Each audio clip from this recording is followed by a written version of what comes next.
Hey, how we doing? Kanzi here, bringing you episode 27 of Kenshi, Age of Blood and Sand, Iron Man playthrough. So, last episode we got attacked by some grief wraiths and then attacked by the grief wraith matriarch, cost us 7 hives and a bunch of limbs, which was super annoying. And then we are now straight away getting attacked by a Holy Nation assault. This assault is 3 times larger than a normal assault because I changed the settings in the option menu for it. So I reckon we should be in for a pretty good scrap in this episode. We are super outnumbered. Most of our guys are either missing limbs or too damaged to fight. So what I've managed to do is I've got the princes, I've set them back to the beds so they can rest up. Also, if they're in the beds, they're not going to aggro into this fight because I don't think I'll lose soldier drones in this fight, but I'd definitely lose like princes and hive workers.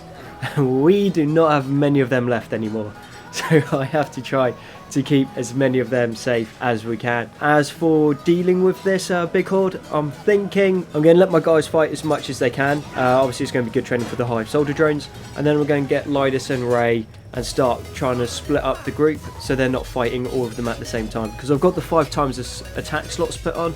So what that means is I can be attacked 5 times at once.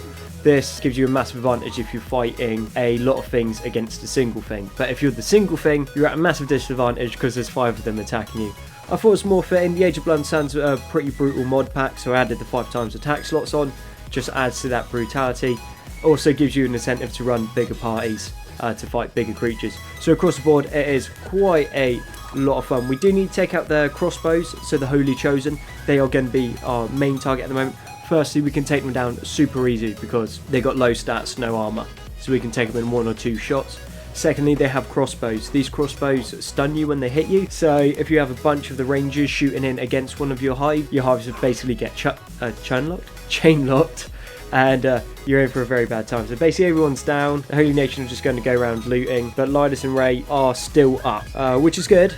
I wasn't expecting them to go down anytime soon because they're pretty beasty, good and tanky, do a lot of damage, can take a lot of damage. But obviously, hive worker drones, hive soldier drones, hive princes can't take as much damage. The soldier drones are quite good. I do have the viable soldier drone mod added. This gives the soldier drones slightly better regen. They don't take as much bleed damage, and they have 120 hit points on their limbs, so armors and legs, which makes them useful for fighting. So they're not as good as a Shek, but they're better than a standard drone, which is quite good. It's super useful. Normally, soldier drones aren't all that useful, but that mod lives up to its name of viable soldier drones because now they are viable on the front line. Not as good as a Shek, stronger than a human, so where I think they should be.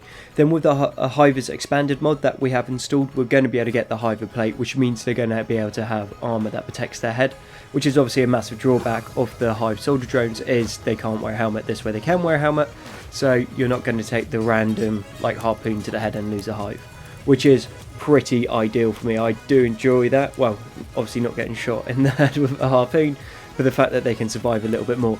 So as we expand and we get into more fights and do more things, having some longevity in the hive soldier drones is going to be really good.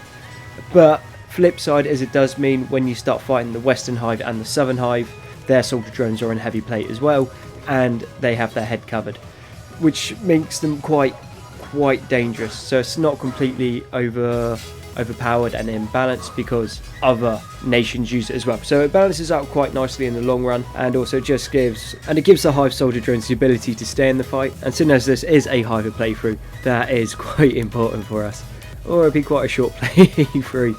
And I intend on finishing the objectives set out, which I haven't said for a while, but we'll go back over them.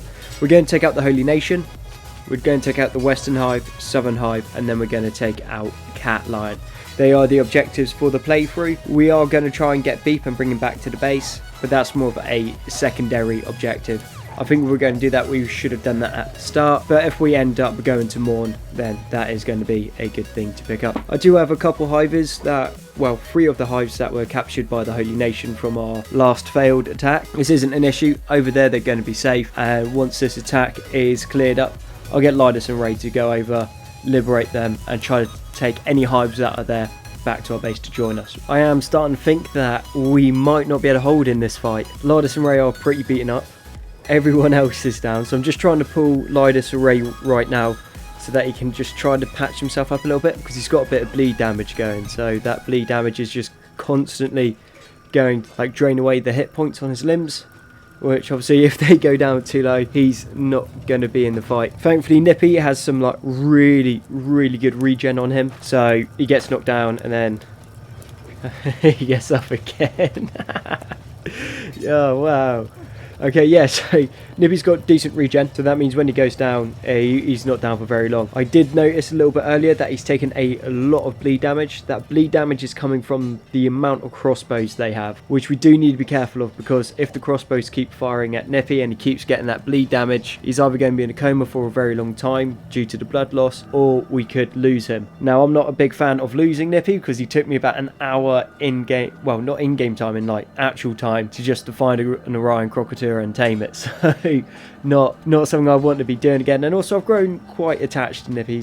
He's a good doge, he is a good doge, but we are just so outnumbered now. It's not looking great, has to be said. Could be worse. We haven't lost anyone, which is good. Like, silver lining, we haven't lost anyone. And this is what I mean about putting people into the beds. Where they're in the beds, they're not getting aggroed by the Holy Nation. Just a little trick there.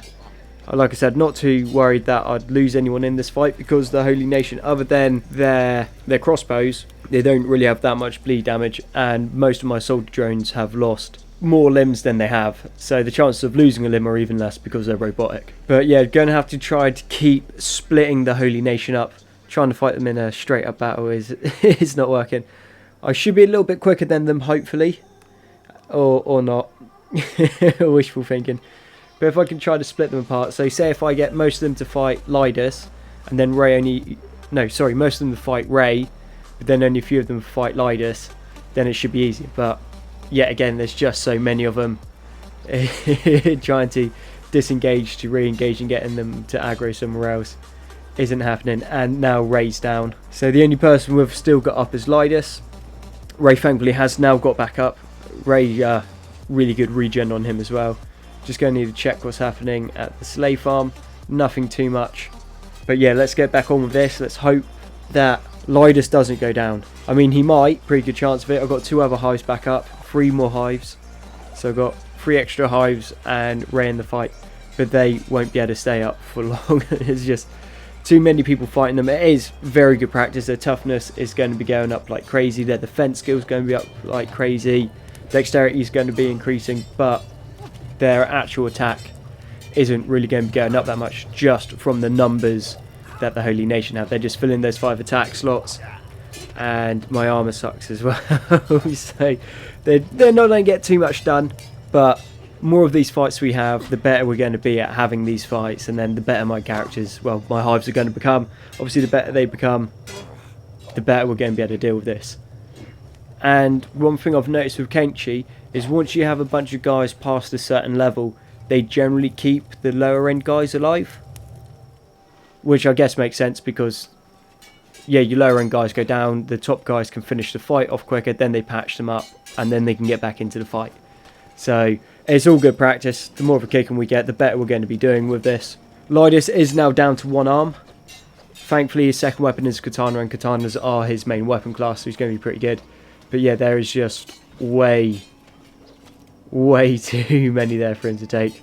I mean, thankfully Lidus is super tough. Like, I think his toughness is like level 80, which is, no, level 90, sorry, which is just mental. But then he did get imprisoned for a month, and just every day he just got beaten up multiple times a day until he finally was tough enough to get out. Not that he managed to sneak out or any of that stuff. He was just that tough that he was able to run whilst people were giving him a kicking and get far enough away to de-aggro the guards.